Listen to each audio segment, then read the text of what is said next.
हमारा खेत में चलो ना रोपनी करे भौजी तू हमारा खेत में हम रोटी चटनी कर बुझ खटनी खियाई बपेट में खियाई बपेट में चलो ना रोपनी करे भौजी तू हमारा खेत में चलो ना रोपनी करे भौजी तू हमारा खेत में शिव नारायण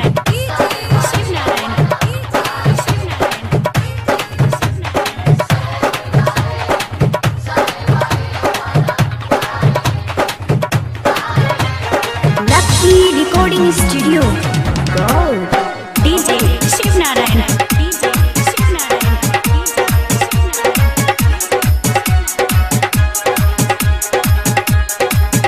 बोलो तारू सुका मारी काहे भौजी हमारी तो निकोलो न सुन मेहनत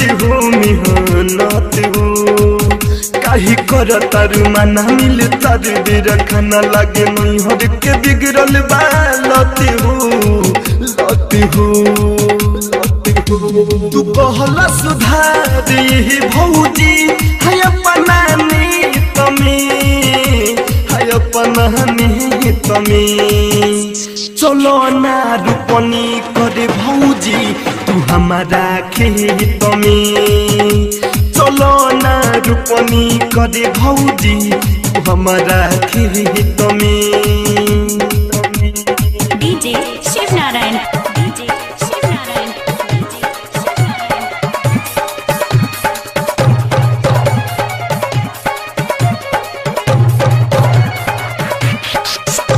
तो होवे गाँव घरी भाभी होवे न सोहरी जी कही उही करी पदी हो संगी रूप तू धान लगी ऊपर से घाम नरम चामू बात जरबी करी हो बैठी संगे नियरा खादी हबियरा हया जुके डेट में हया जुके डेट में चलो ना रोपनी करे भौजी तू हमारा खेत में चलो ना रोपनी करे भौजी तू हमारा खेत में डीजे शिव नारायण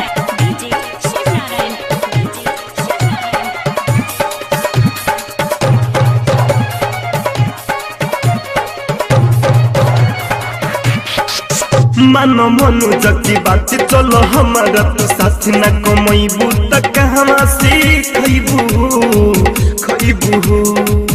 देनी पानी पटाई दिनी कादो कराई लागी असही तू टाइम भी तैबू उजई असी नारायण संगे रहब तोरा बेट में रहब तोरा बेट में चलो ना रोपनी करे भौजी तू हमारा खेत में